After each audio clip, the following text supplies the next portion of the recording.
Hello, everybody. I hope that your preparations are going really good as the exam is approaching on 24th of November. Time थोड़ा कम रह गया but again keep your spirits high because हमें इस बार cab का जो exam है वो फर्स्ट गो में ही या फिर जो भी आपका अटेम्प्ट चल रहा है उसी अटेम्प्ट में इस पर्टिकुलर नवंबर साइकिल में ही क्रैक करना है and we want to focus more on our career after that okay. तो ये हमारा एजेंडा रहने वाला है इन सारी वीडियोस का जो भी हमारे यूट्यूब चैनल पे आती हैं, जो भी हमारे वेरियस फैकल्टीज़ लेके आते हैं आपके लिए वीडियोस। हमारा एजेंडा सिंपल एक ही है कि हमें कैब एग्ज़ाम या फिर अगर आप जैब एग्ज़ाम की तैयारी करें तो जैब एग्ज़ाम एक ही गो में क्लियर करना है। फाइन। तो as you know that this particular session is for the foundation series of cab examination और पर्टिकुलरली हम किस पे फोकस करेंगे, एबीएम पे, एडवांस्ड बैंक मैनेजमेंट। अभी तक हमने यूनिट 5 का जो पार्ट 1 है उसके अंदर देखा था लास्ट लेक्चर में कि हमारे पास ट्रेंड एनालिसिस होती क्या है and along with that we have also seen कि आपके वेरियस टाइप्स ऑफ ट्रेंड्स क्या होते हैं, टाइप्स ऑफ ट्रेंड्स होते क्या, सिंपल टाइप्स देखे थे बट उनको इलेबोरेट वे में डिस्कस नहीं किया था या फिर आप बोलो कि न्यूमेरिकल हमने सॉल्व नहीं करके देखा था। वो हम सारी चीज़ें करेंगे इस पर्टिकुलर लेक्चर में। सो ये एजेंडा रहने वाला है, यहाँ पे हम एक न्यूमेरिकल भी सॉल्व करके देखेंगे सो दैट थोड़ी और क्लैरिटी आए अपने को। Fine. And in order to help you out we have also launched our CAP 2024 master course wherein you will be getting all the 4 compulsory subjects of CAP, that is ABM, BFM, ABFM and BRBL। यहाँ पे ऐसा नहीं है कि आपको subject सिर्फ पढ़ाया जा रहा है, आपको साथ के साथ न्यूमेरिकल्स सॉल्व करने के लिए या फिर MCQ सॉल्व करने के लिए चैप्टर वाइज टेस्ट भी प्रोवाइडेड है and 20 full and mock tests are also there। So do check it out on our website and enroll in the course if you find the content useful। आज के topic पे आते हैं। Trend analysis का ही part है, थोड़ा सा देख लेते हैं ट्रेंड एनालिसिस क्या था। The trend analysis means determining consistent movement in a certain direction. Last lecture में हमने क्या देखा था कि आपके पास 4 टाइप्स ऑफ ट्रेंड एनालिसिस होती है, उसके अंदर जितने भी टाइप्स हैं सभी का एक ही एजेंडा रहता है कि आपके पास जो 2 वेरिएबल की बात हो रही है उसमें से 1 variable will be what, it will B time. Okay. तो 2 वेरिएबल की अगर बात रहती है उसमें एक वेरिएबल लेट से एक्स और वाई कोई भी हो सकता है, x y z, and the second variable जिसकी हम बात करेंगे it will be of time domain only. अब वो टाइम किसी भी तरह से हो सकता है, वीक में हो सकता है, डेज में हो सकता है, मंथ्स में हो सकता है एंड ईयर्स में भी दिया जा सकता है न्यूमेरिकल में। फाइन। तो ये हमें हमेशा याद रखना है जब भी हम टाइम सीरीज का चैप्टर पढ़ रहे हैं कि 2 वेरिएबल की बात हो रही है जिसमें 1 variable is fixed, that is time. और ये ट्रेंड एनालिसिस का जो मीनिंग है वो भी यही हमें बता रहा है that it means determining consistent movement in a certain direction. अब यहाँ डायरेक्शन जो यूज़ करा गया वर्ड, इसका इनडायरेक्टली मीनिंग क्या है, time. Fine. It will change according to the time. तो अगर हम एग्जांपल लें कि 2 वेरिएबल्स हैं एक्स एंड वाई, तो ये जो वेरिएबल रहेगा आपका it will B time. Fine. इसके अकॉर्डिंगली जो भी वेरिएबल वाई है वो चेंज करता रहेगा, जैसे जैसे टाइम चेंज होगा वैसे वैसे हमारे पास एक ट्रेंड कंसीडर आप कर सकते हैं उसको, वो एनालाइज हम कर पाएंगे थ्रू सेक्युलर ट्रेंड और for that matter other trend analysis techniques also. तो एक्चुअल टाइम सीरीज जो है और सेक्युलर ट्रेंड है इसमें डिफरेंस क्या रहता है, ये धीरे धीरे करके जैसे जैसे लेक्चर जाएगा आगे तो हमें समझ में आएगा। बेसिक फंडा ये है कि सेक्युलर ट्रेंड जो है it does not changes that much. Fine. उतना ज़्यादा चेंज नहीं करता है over a period of time, but actual time series जो होती है उसके अंदर वी विल सी कि considerable amount of changes are there. Okay, इतना आपने याद रखना है बस। लीनियर ट्रेंड और कर्वी लीनियर ट्रेंड, 2 तरह के हम ट्रेंड को एनालाइज करते हैं using this technique and mathematically अगर मैं बात करूं तो इनकी कुछ इक्वेशंस भी होती हैं। तो अगर आपका इंजीनियरिंग बैकग्राउंड है या फिर आपने थोड़ा बहुत मैथ्स अपना 11th-12th में पढ़ा है तो आपको ये पता होगा कि स्ट्रेट लाइन की इक्वेशन क्या होती है, कर्वी लीनियर इक्वेशन क्या होती है, पैराबोलिक इक्वेशन क्या होती है। अगर नहीं भी पता है तो आपने ये याद रखना है that this particular equation is known as your linear is known as the straight line equation and it is used for the linear trend। okay, इतना सा अगर आप याद रख लेंगे that y is equal to a plus bx is for the straight line which is basically showing you the relationship between the y variable and x variable। a and b क्या होते हैं इसमें, these are the constants। fine। Similarly अगर कोई curvy linear trend है जहाँ पे आपके पास 3 कॉन्स्टेंट्स आते हैं, 3 constants are there, then we will say that this particular trend is studied using the second degree trend or the parabolic equation। parabolic equation कौन सी होती है, y is equal to a plus bx plus cx square। यहाँ पे आप देखेंगे कि आपके पास जो पावर है इसकी वेरिएबल की वो चेंज हो रही है। यहाँ पे तो सिंपल 1 पावर है x raise to the power 1, but जैसे ही आप x रेज टू पावर 2 पे जाएंगे देन यू विल से कि curvilinear trend is happening, that is why we are studying the concept using the square of that particular variable. अगर आपके पास और यहाँ पे डबल हाइपरबोला की आती है तो आपके पास x की पावर जो है दैट विल डिपेंड अगेन, वो चेंज हो सकती है। फाइन, तो ये आपने याद रखना है कि जो दो इक्वेजन हैं कौन सी है, एक तो स्ट्रेट लाइन की ये इक्वेजन और कर्विलिनियर के लिए ये, कर्विलिनियर बोल लो पैराबोलिक बोल लो एक ही बात है। फाइन, और साथ में हमें ये भी रिलेशनशिप्स भी याद रखने हैं इनके कि समेशन ऑफ x और summation of x square y, summation of y और b, जो ये तीनों के तीनों हैं a b और c को कैलकुलेट कैसे करना है, इसके लिए अलग अलग इक्वेशन है जिनके through we can calculate them. First equation is summation of y is equal to ax plus c summation x square, summation x square y is equal to a summation x square plus c summation x raise to power 4 and b is equal to summation x y divided by summation x square. तो ये जो तीन आपको दिख रही है ना equations, इनका फंडा सिर्फ एक ही है, एजेंडा सिर्फ एक ही है इनका, to find out the value of a b और c जो भी मिसिंग है बेसिकली क्वेश्चन में, और उसको फिर यहाँ पे सब्सटीट्यूट कर देना और क्वेश्चन का आपने आंसर दे देना, बस इतना आपने याद रखना है। और ये जो इक्वेशंस हैं इतनी ज़्यादा मुश्किल भी नहीं है याद रखनी अगर आप क्वेश्चन इस पे बेस सॉल्व करते रहेंगे। फाइन, तो अभी हम आगे देखेंगे इस पे बेस्ड क्वेश्चन, उससे पहले साइक्लिकल वेरिएशन देख लेते हैं क्या होता है।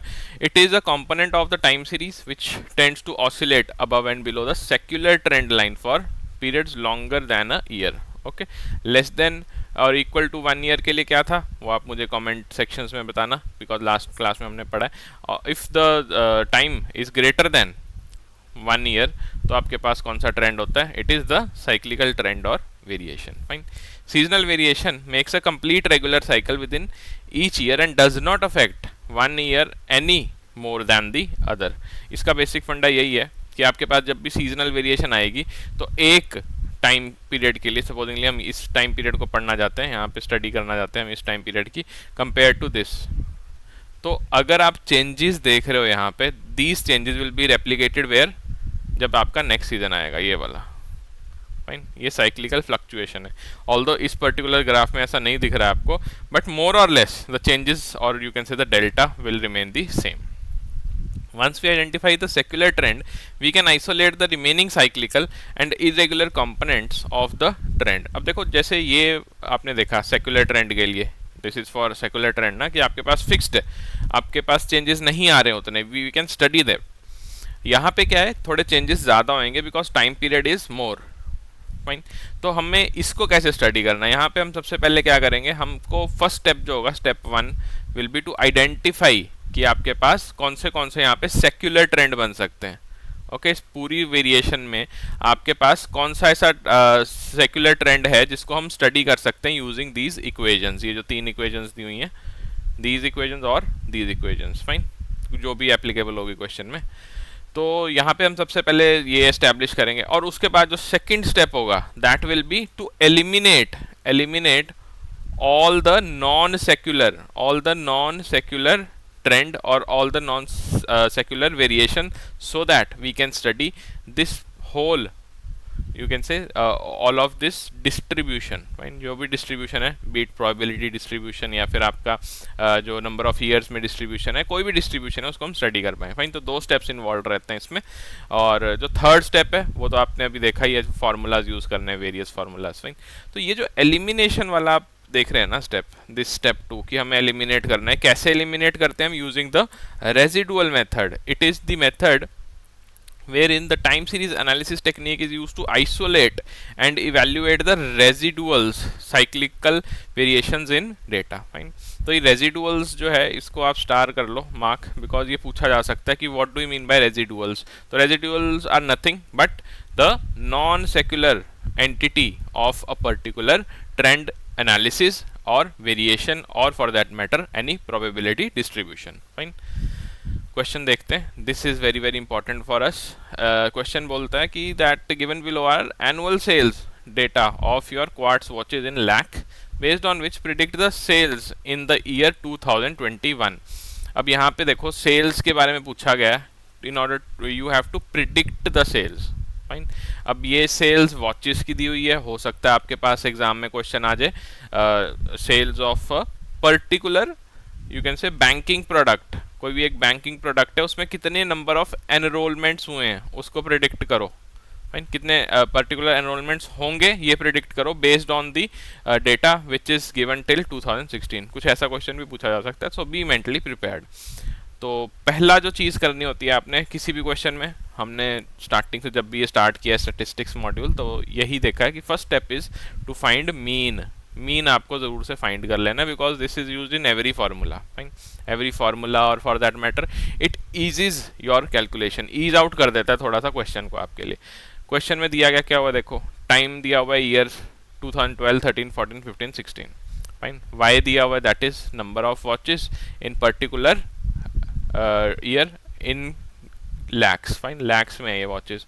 फिर आपको जो एक्स है वो फाइंड आउट करना है, ये तो एक वेरिएबल हो गया, दूसरा वेरिएबल हो गया, थर्ड वेरिएबल जो है ये ऑलरेडी गिवन है आपके पास क्वेश्चन में, फाइन। तो यहाँ पे आप कौन सा फॉर्मूला लगाओगे वो आप मुझे बताओ, because 3 constants are being used, तो x एंड y तो वेरिएबल हो गए, t is the another variable which is constant in this particular example.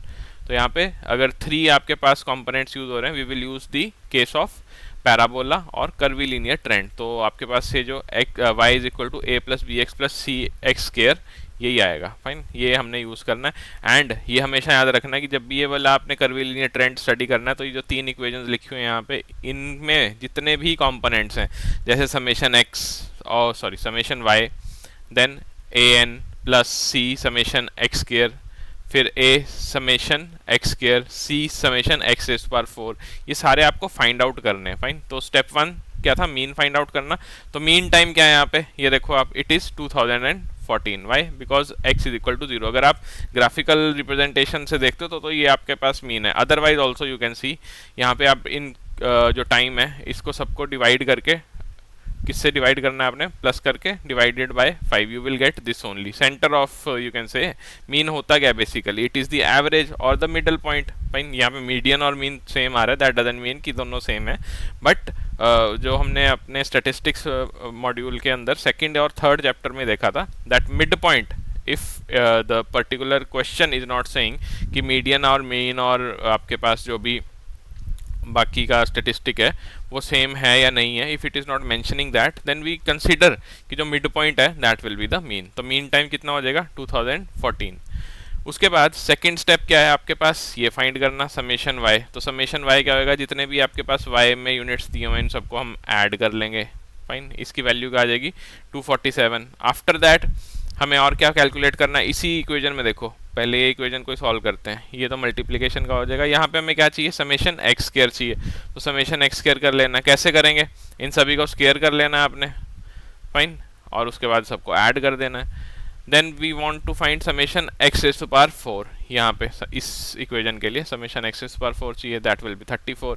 फिर उसके बाद है समेशन, ये एक्स वाई है, दिस इज एक्स, फाइन, ये एक्स है, ये कोई साइन नहीं है, ये मिस प्रिंटिंग है यहाँ पे। Summation x y is equal to 227, ये कैसे आएगा, आपने इन दोनों को मल्टीप्लाई करना है, ये -26 हो जाएगा, फिर उसके बाद -24, फिर उसके बाद ये कितना हो जाएगा, दिस विल बी 0, फिर ये 65 और ये कितना हो जाएगा 212।